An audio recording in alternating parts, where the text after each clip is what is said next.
Hello friends, welcome back to Pradeep Gangaputra channel. ఇప్పుడైతే ఈ video అయితే లాస్ట్ వరకు అయితే చూడండి. ఫిష్ ఫ్రై అయితే ఎలా చేస్తాను నేను. ఇంకా నా ఛానల్ని సబ్స్క్రైబ్ చేయకపోతే సబ్స్క్రైబ్ చేయండి. ఈ వీడియోని చాలా షేర్ చేయండి ఫ్రెండ్స్. దీని అయితే నేను ఫ్రై చేసి చూపిస్తా చూడండి, చేపని, బొచ్చ చేపని. సో ఫ్రెండ్స్, ఫస్ట్ అయితే మనం ఫిష్ అయితే తీసుకున్నాం 1.5 kgది. ఇప్పుడైతే దాని కటింగ్ చూడండి, ఫ్రైకి ఎలా కట్ చేస్తారో కట్లా ఫిష్ని ఇప్పుడైతే ఈ వీడియో అయితే చూడండి. అయితే చేపని అయితే మంచిగా వాష్ చేసుకోవాలి. వాష్ చేసుకున్నాకనే కటింగ్ అయితే చేయాలి. చూడండి, మంచిగా కటింగ్ అయితే చేసుకోవాలి మనం. ఫ్రెండ్స్, దీని కడుపులో అయితే ఒక చేదు బుడ్డ అనే అయితే ఒకటి ఉంటుంది చూడండి.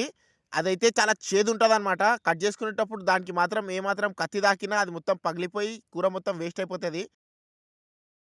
ఇప్పుడైతే ఈ విధంగా అయితే పీసెస్ కట్ చేసుకున్నాను నేను. రౌండ్ పీసెస్ అయితే కట్ చేయించిన చూడండి. అంటే చాలా సన్నగా అయితే ఉండాలి పీసెస్, ఎందుకంటే అప్పుడు మనకు ఫ్రై అనేది మంచిగా డీప్గా ఫ్రై అవుతుంది. చూడండి, ఇలా అరౌండ్ షేప్లో కట్ చేయించుకుంటే మనకు తినడానికి చాలా బాగుంటుంది. ఎందుకంటే కింది భాగంలో మాత్రం మనకు ముళ్ళు ఉండవు, పైన భాగంలో కొన్ని ముళ్ళు మాత్రమే ఉంటాయి ఈ చేపలో. చూడండి, ఈ కట్లా ఫిష్ అయితే బెస్ట్ అనమాట ఫ్రైకి మాత్రం. చూడండి, చాలా గట్టి ఉంటుంది చేప. సో అందుకోసం దీన్ని ఫ్రైకి ఎక్కువ ప్రిఫర్ చేస్తారు. ఫ్రెండ్స్, చాలామంది అయితే తల అయితే తినరు. తల తింటే చాలా ప్రోటీన్స్ అనేది దొరుకుతాయి, ఖచ్చితంగా తినాలి. ఫ్రెండ్స్, మన ఛానల్ అయితే సబ్స్క్రైబ్ చేసుకోండి, ప్రదీప్ గంగపుత్ర. ఫ్రెండ్స్, మనకు ముక్కలకైతే వాటర్ ఉండకుండా అయితే చూసుకోవాలి. పేపర్తోనైతే మొత్తం డ్రై చేసేసాలి. డ్రై పీసెస్ అయితే ఉండాలి మనకు. ఫస్ట్ అయితే మనం కొంచెం ఆయిల్ అనేది యాడ్ చేసుకోవాలి. చూడండి, లైట్గా అయితే యాడ్ చేసుకోవాలి ఆయిల్.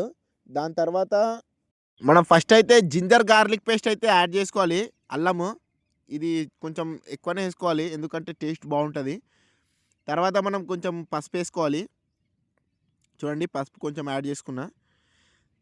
సింపుల్గా అయితే రెడీ చేస్తున్నాను ఫిష్ ఫ్రై. చూడండి, ఇప్పుడు కొంచెం కారం అనేది వేసుకోవాలి. ఫిష్ ఫ్రై చేయడానికి పెద్ద ఇదేం కాదు, ఈజీగా వేసుకోవచ్చు ఫిష్ ఫ్రై అనేది. చూడండి, కొంచెం కారం వేసుకున్న తర్వాత కొంచెం సాల్ట్ అనేది యాడ్ చేసుకోవాలి. అంటే కొంచెం యాడ్ చేసుకోవాలి సాల్ట్, ఎందుకంటే ఇవి ఫ్రై కదా, మళ్ళీ ఎక్కువైపోతుంది సాల్ట్. లైట్గా యాడ్ చేసుకోవాలి. తర్వాత మనం గరం మసాలా అనేది 100% వేసుకోవాలి, ఎందుకంటే అప్పుడే మనకు టేస్ట్ ఇంకా స్మెల్ చాలా బాగా వస్తుంది గరం మసాలాతోటి. ఏ మసాలాస్ అయితే యాడ్ చేయొద్దు ఫిష్లో, ఎందుకంటే ఓన్లీ గరం మసాలా యూజ్ చేయాలి. ఇప్పుడు chicken masala, mutton masala use చేస్తే అది మొత్తం టేస్ట్ అనేది వెళ్ళిపోతుంది ఫిష్ది. చూడండి, ఇప్పుడైతే బాగా మిక్స్ చేసుకోవాలి. పీసెస్ని అయితే కారం మొత్తం అంటేలాగా అయితే మిక్స్ చేసుకోవాలి. చాలా ఒక 2-3 మినిట్స్ అయితే మంచిగా మిక్స్ చేసుకుంటే మంచిది. ఇప్పుడు కొంచెం ఆయిల్ అనేది పోసుకొని ఇప్పుడు మొత్తం మిక్స్ చేస్తా. చూడండి, నేను మంచిగా దట్టియాలి కారం అనేది పీసెస్కి. దట్టించినప్పుడే మనకు మంచి టేస్ట్ అనేది వస్తుంది ఫ్రై చేసుకున్నాక. ఇప్పుడు అన్ని పీసెస్ అయితే వేసుకున్నాను నేను. చూడండి ఫ్రెండ్స్, చూసిరు కదా, ఈ విధంగా అయితే మొత్తం అయితే అంటాలన్నమాట పీసెస్కి కారము. చూడండి ఎలా అయిందో, ఈ విధంగా అయితే అంటాలి, అప్పుడే మనకు టేస్ట్ అనేది చాలా బాగా వస్తుంది. చూడండి, లెట్స్ గో. ఇప్పుడైతే మనం ఫిష్ ఫ్రై అయితే చేయబోతున్నాం. చూడండి, ఈ కారం అనేది చాలా బాగా అంటుంది ముక్కలకి, ఎందుకంటే డ్రై పీసెస్ ఉండడం వల్ల. ఇప్పుడైతే మనం గ్యాస్ దగ్గరికి అయితే వెళ్ళిపోదాం. ఫ్రెండ్స్, మనమైతే ఇప్పుడు కొంచెం ఆయిల్ అనేది యాడ్ చేస్తున్నా. చూడండి, కొంచెం అయితే ఆయిల్ యాడ్ చేయాలి, ఎందుకంటే ఇప్పుడు మనం బజ్జీలు లేనట్లా దిగితే చేప అనేది టేస్ట్ అయితే వెళ్ళిపోతుంది. చూడండి, మనం చేప అనేది ఫ్రై చేయాలి. ఎప్పుడైతే మనము ఇలా బజ్జీలు లేనట్లయితే దేవకూడదు.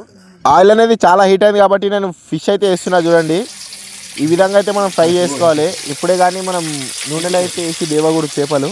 చూడండి, చాలా జాగ్రత్త అనేది ఉండాలి, ఎందుకంటే నూనె చేతుల పైన ఎగురుతుంది, ఎందుకంటే చేపలు పచ్చిగా ఉంటాయి కదా, చాలా జాగ్రత్త ఉండాలి. ఏ ఫ్రై అయినా సరే మా ఇంట్లో అయితే నేనైతే చేస్తాను. చూడండి, పీసెస్ అనేది ఇలా బ్రౌన్ కలర్లో వచ్చినప్పుడు మనం తిప్పేయాలన్నమాట దాంట్లోని. చూడండి, ఇలా తిప్పేస్తాను ఇప్పుడు. ఫ్రెండ్స్, ఈ గరిటె యూజ్ చేయడం చాలా సులభం అనమాట, ఎందుకంటే మంచిగా వస్తుంది దీంతో తిప్పేయడానికి. ఇప్పుడైతే ఒక సైడ్ అయితే కాలేదు, ఇంకో సైడ్ అయితే కాలుస్తున్నా. చూడండి, నేను మంచిగా డీప్ ఫ్రై అయితే చేయాలి దీంట్లోని చేపల్ని, అప్పుడే మనకు టేస్ట్ అనేది సూపర్ వస్తుంది. ఎప్పుడైనా సరే మనం నూనెలో అయితే వేసి దేవకూడదు, మంచిగా ఉండదు టేస్ట్. మరీ చెప్తున్నాను నేను. చూడండి, ఇప్పుడు మనకు ఫైనల్ రిజల్ట్ అయితే ఎలా వచ్చిందో అయితే ఇప్పుడు చూపిస్తున్నా. చూడండి ఫ్రెండ్స్, ఫిష్ ఫ్రై అయితే మనకు తయారైపోయింది. చూడండి, ఇప్పుడైతే నేను టేస్ట్ అయితే ఎలా ఉందో అయితే ట్రై చేసి మీకు చూపిస్తా. చూడండి, ముక్క అయితే చాలా బాగా ఉడికింది. ఫ్రెండ్స్, నేనైతే తిన్నా, టేస్ట్ అయితే సూపర్ ఉంది. మీరు ఇట్లా ట్రై చేయండి. సింపుల్గా అయితే చేసుకోవాలి ఫిష్ ఫ్రై, చాలా బాగా టేస్ట్ వస్తుంది. ఫిష్ టేస్ట్ అనేది మనకు తెలవాలంటే మనం సింపుల్గా వేసుకోవాలి, ఎక్కువ మసాలాలు అవి తట్టిస్తే టేస్ట్ అనేది బాగోదన్నమాట. చూడండి ఫ్రెండ్స్, నా ఛానల్ని సబ్స్క్రైబ్ చేసుకోండి. ఈ వీడియోని ఇంకా చాలామందికి షేర్ చేయండి, లైక్ చేయండి, కామెంట్ చేయండి.